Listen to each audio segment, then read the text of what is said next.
ഭാരതത്തിന് സ്വാതന്ത്ര്യം ലഭിച്ച് 75 വർഷം പിന്നിട്ടിട്ടും ഹൈദരാബാദിലെ ഹിന്ദുക്കളുടെ വംശഹത്യയ്ക്ക് കാരണക്കാരായ റസാക്കർമാരുടെ യഥാർത്ഥ മുഖം ഇതുവരെയും പൊതുസമൂഹത്തിന് മുന്നിൽ വന്നിട്ടില്ല. 1947 ഓഗസ്റ്റ് 15-നും 1948 സെപ്റ്റംബർ 17-നുമിടയിൽ ഹൈദരാബാദ് എന്ന നാട്ടുരാജ്യത്ത് നടന്ന നിശബ്ദമായ ഹിന്ദു വംശഹത്യയുടെ കഥയാണ് റസാക്കർ എന്ന സിനിമയിലൂടെ പറയുന്നത്. ഇതൊരു ഹൈദരാബാദിൻ്റെ ഹിസ്റ്ററി ഹൈദരാബാദിന് പുറത്തുള്ള ആൾക്കാർക്ക് അധികം അറിയില്ല. ഇപ്പോഴത്തെ ജനറേഷൻ ഒട്ടും അറിയില്ല. ഭാരതത്തിന് സ്വാതന്ത്ര്യം കിട്ടിയത് എല്ലാവരും ചോദിച്ചാൽ 15 ഓഗസ്റ്റ് 1947 എന്ന് പറയും. പക്ഷേ ഹൈദരാബാദിന് എന്താ സ്വാതന്ത്ര്യം കിട്ടിയതെന്ന് വെച്ചാൽ അത് 17 സെപ്റ്റംബർ 1948 13 മാസം കഴിഞ്ഞിട്ടാണ് ഭാരതത്തിന് സ്വാതന്ത്ര്യം കിട്ടി കഴിഞ്ഞിട്ടാണ് ഹൈദരാബാദ് ലിബറേറ്റ് ആയത്. അതിൻ്റെ ഒരു കഥ, അതിൻ്റെ പിന്നിൽ ആയിരക്കണക്കിന് ആൾക്കാരെ കൊന്ന് നടത്തിയവരാണ് റസാക്കാർ. അത് ചരിത്രത്തിലുണ്ട്, അത് ഹിസ്റ്ററിയിലുണ്ട്. സെൻസർ ബോർഡ് ചോദിച്ചപ്പോൾ ഞങ്ങൾ അതിൻ്റെ പ്രൂഫ് പ്രസൻറ്റ് ചെയ്യാൻ പറ്റിയതിനുള്ളത്. അത് ഗവൺമെൻറ് ഓഫ് ഇന്ത്യയുടെ റെക്കോർഡുണ്ട്, നിസാമിൻ്റെ റെക്കോർഡ്, കുറേ റെക്കോർഡ്സ് ഉണ്ട്. ഇതെല്ലാം നമ്മൾ പ്രസൻറ്റ് ചെയ്തതാണ്. അപ്പോൾ അത് കാരണം ഈ സിനിമ എല്ലാവരും കണ്ടിരിക്കണം. ബിക്കോസ് നമ്മൾ ഇംഗ്ലീഷിൽ പറയും history should not be forgotten or it will repeat itself എന്ന് പറയും. അപ്പോൾ അതേമാതിരി ഈ സിനിമയുടെ പിന്നിൽ പ്രവർത്തിച്ച പ്രൊഡ്യൂസർ ഗൂഡൂർ നാരായൺ റെഡ്ഡി, ഡയറക്ടർ യാട്ടാ സത്യനാരായണൻ കുറേ കഷ്ടപ്പെട്ടു. ബിക്കോസ് അവരൊന്നും റെഗുലർ സിനിമക്കാരല്ല. പക്ഷേ ഹൈദരാബാദിൻ്റെ ഈ ഒരു ഹിസ്റ്ററി എല്ലാ ഭാഷയിലും അറിഞ്ഞിരിക്കണം എന്ന് പറഞ്ഞിട്ട് ഇത് ഹിന്ദി, കന്നഡ, മറാഠി, തമിഴ്, മലയാളം, അത് എല്ലാ ഭാഷയിലും ഇത് മറാഠിയും ഇതെല്ലാം ഉണ്ട്. എല്ലാ ഭാഷയിലും ഇത് പ്രൊഡ്യൂസ് ചെയ്തിട്ടുണ്ട്.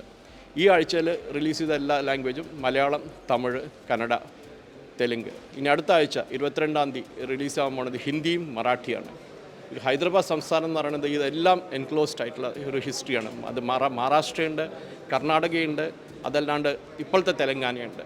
അപ്പോൾ ഈ സിനിമ നമ്മുടെ എല്ലാവരും കണ്ടിരിക്കും. എസ്പെഷ്യലി ഇപ്പോഴത്തെ ജനറേഷൻ ഈ സിനിമ കാണണം, കണ്ടിട്ട് മനസ്സിലാക്കണം. നമ്മുടെ ഭാരതം ഇന്ന് ഒരു പാകിസ്ഥാൻ നമ്മുടെ ഭാരതത്തിൻ്റെ ഹൃദയത്തിലുണ്ടായേനെ.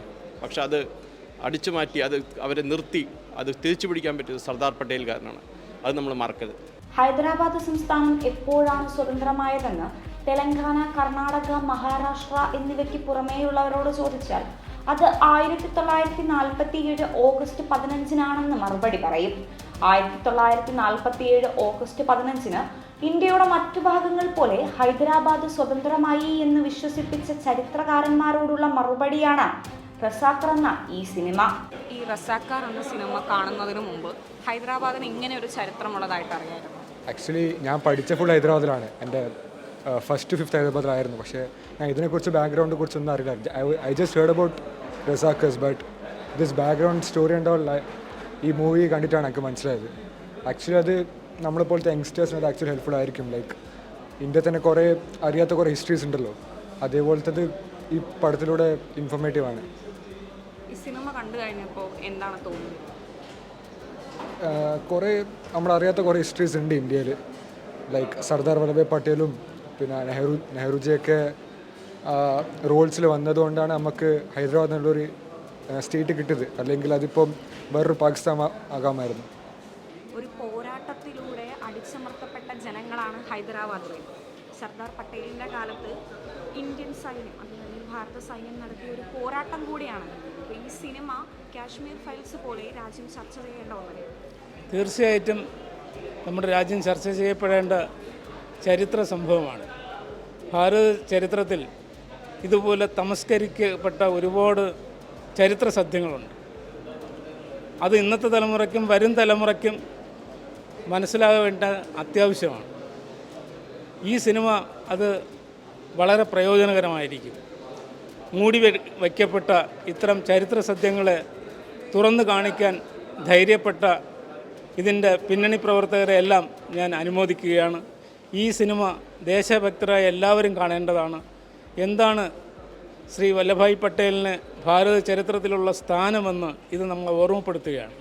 നമ്മുടെ ഭാരതത്തിൻ്റെ അഖണ്ഡതയ്ക്കും ദേശീയതയ്ക്കും വേണ്ടി പോരാടിയ അനേകം രക്തസാക്ഷികളെ ഈ ചിത്രത്തിലൂടെ അനാവരണം ചെയ്യുകയാണ്.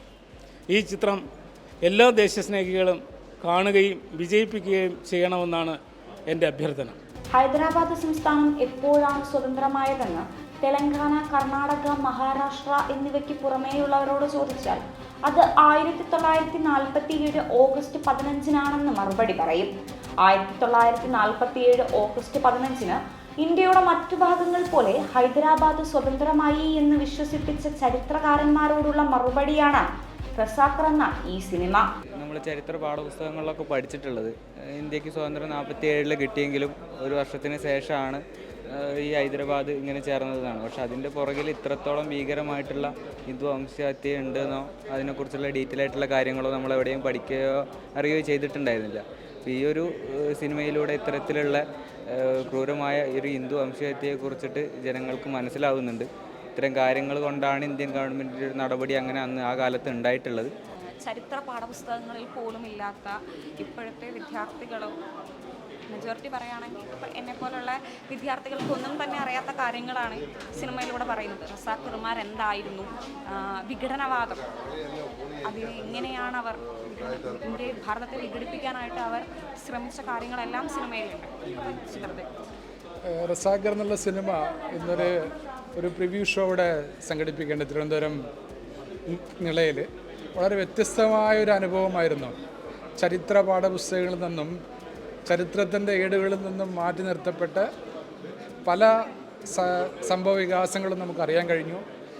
അതെങ്ങനെ നിസാമിൻ്റെ ചരിത്രം എങ്ങനെയൊക്കെയാണ് ഭാരത ചരിത്രമായിട്ട് ബന്ധപ്പെട്ടിരിക്കുന്നത്, 1947 ശേഷം ഒരു വർഷം അവിടെ നടന്ന അക്രമ സംഭവങ്ങൾ ഒക്കെ ഇതിൽ വളരെ ഡീറ്റെയിൽഡ് ആയിട്ട് പ്രതിപാദിക്കുന്നുണ്ട്.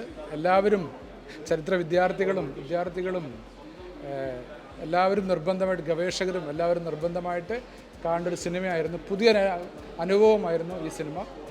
മറ്റൊരു ഭരണം നമ്മുടെ നാട്ടിൽ ഭാരതത്തിനുള്ളിൽ തന്നെ ഇത്ര മൃഗീയമായിട്ട് ക്രൂരമായിട്ട് കുട്ടികളെയും വയോവൃദ്ധന്മാരെയും സ്ത്രീകളെയും ഒക്കെ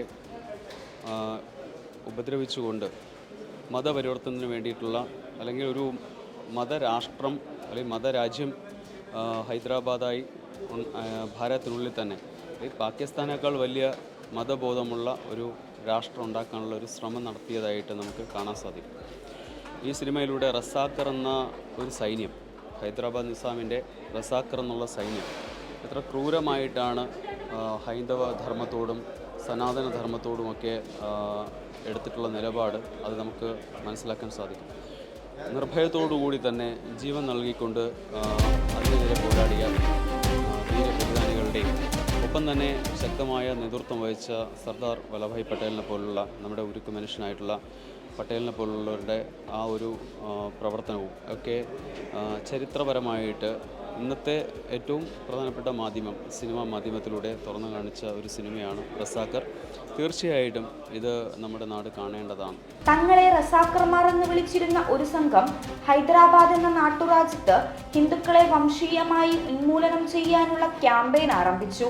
കാസിം റിസ്വിയുടെ നേതൃത്വത്തിൽ രക്തദാഹികളായ സംഘം ഹൈദരാബാദിൽ ഒന്നിനു പുറമെ ഒന്നായി കൂട്ടക്കൊല നടത്തി.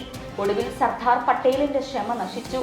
ഹൈദരാബാദ് പിടിച്ചെടുക്കാൻ അദ്ദേഹം ഇന്ത്യൻ സൈന്യത്തോട് ഉത്തരവിട്ടു.